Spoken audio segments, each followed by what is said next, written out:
So 4 years after being exposed as the spawn of Satan, Ellen DeGeneres decided it was a good idea to release a new comedy special in what can only be described as a desperate attempt to beg for our forgiveness. But instead of coming out with any sort of grace or humility, she somehow managed to dig her grave even deeper.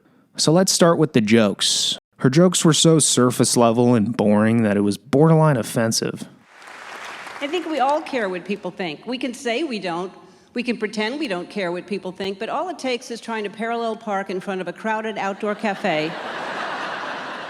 Like the material wasn't just forgettable, it was painful to sit through. But bad jokes aside, the real issue wasn't the comedy. The real issue here was how she addressed or didn't address the elephant in the room, her history of toxic workplace allegations. Now, this was her chance, a golden opportunity to admit she made mistakes and maybe, just maybe, show a shred of humility. But instead, what we got was a masterclass in victim mentality. And she sets that tone from the very beginning when Ellen tries to stand there as if she's facing her workplace allegations head on. So brave, Ellen. And then just to make it worse, she tries to appeal to us regular folks, the poors, by cracking jokes about ordinary things like driving cars. I have never used my parking brake. I have never parked my car and thought, I want it more parked than this. And naturally, the audience erupts in laughter after every word that leaves her mouth. If you look closely, this isn't some random crowd of regular people. These were hand-picked guests. And who knows, maybe Oprah herself was there in the front row, clapping a little too enthusiastically. So after trudging through those horrible attempts at comedy, she finally decides to address the scandal, opening with the line, "Oh yeah, I got kicked out of show business. Yeah, 'cause I'm mean. Yeah, you can't be mean and be in show business. No, they'll kick you out."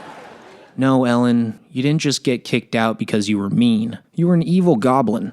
Like there's a big difference between being mean and, firing someone who took medical leave to deal with a suicide attempt. Like you were a full-on tyrant. So let's not try to rewrite history here. And the only time Ellen shows even a hint of self-awareness is when she talks about her fake rubber snake pranks, admitting that, yeah, maybe those were a bit cruel. And Allison was one of my writers who was scared of snakes, anything snake-related. So sometimes before they'd come into my office, we would hide rubber snakes in a panel in the ceiling, and I had a button that I could push that would release the snakes down. Again, hearing myself say this out loud. Like out of all the horrendous allegations made against her, she picks that as the thing to apologize for. It's like she genuinely thinks we were all born yesterday. Like this is the same person who, let's not forget, had an employee who was reprimanded for daring to look her in the eye. But sure, the fake snake prank, that's the one we're all outraged about, and it continues to just get better. She follows up saying, I didn't ever want to be a boss and that Ronald McDonald shouldn't be the boss of McDonald's. I mean, it looked like I was the boss. The show was called Ellen and everybody was wearing t-shirts that said Ellen. But I don't think that meant that I should be in charge. Like, I don't think that Ronald McDonald's the CEO of McDonald's. Like, no, Ellen, Ronald McDonald is not the boss of McDonald's, but Richard McDonald was. And you weren't just the boss. You were the boss of the bosses. And instead of stopping the cruelty, you allowed it to thrive. And that was just the beginning. Ellen then takes things to an even more absurd level by trying to blame the backlash on her gender. We have all these unwritten rules based on gender of acceptable behavior, of who we're allowed to be and how we're allowed to act. And if we don't follow those rules, it makes people uncomfortable. And when people get uncomfortable, there are consequences. But men bosses and women bosses are different. Like a woman boss couldn't say Jenkins to my office now. A woman boss would have to use more words. A woman boss would have to say something like, excuse me, Jenkins, I don't want to bother you. If you're not too busy, could you step into my office real quick? I just have to talk to you for a second. Can I just say? Like, even though it's true that women are treated differently in professional environments than men are, it doesn't excuse any of the atrocities that took place under her authority. Like if in some alternate universe Osama bin Laden had been a woman, 9/11 would have been just as bad. Like, what are we talking about here? The issue wasn't that you were a woman. The issue is that you were awful to your employees. Then, just when you think she can't possibly dig herself a deeper hole, she goes on to compare the situation to when she was kicked out of show business in the 90s for being gay. For those of you keeping score, this is the second time I've been kicked out of show business. Kicked me out before because I told him I was gay. No gay people in show business. Can't be gay and be in show business. Like, it sucks she had to be the victim of discrimination back then, but this is an entirely different story.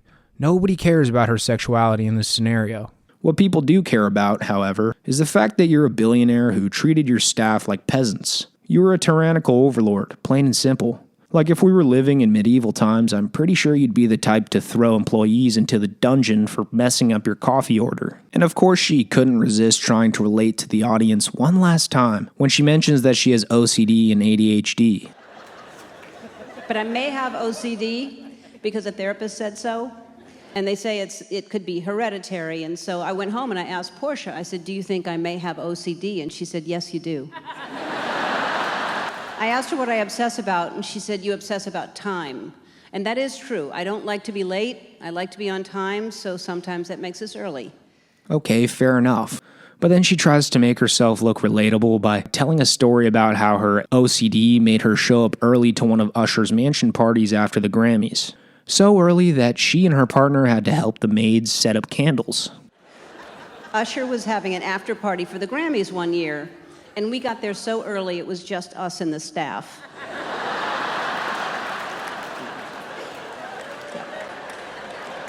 Yep. We helped place candles on tables. I invoiced him $200.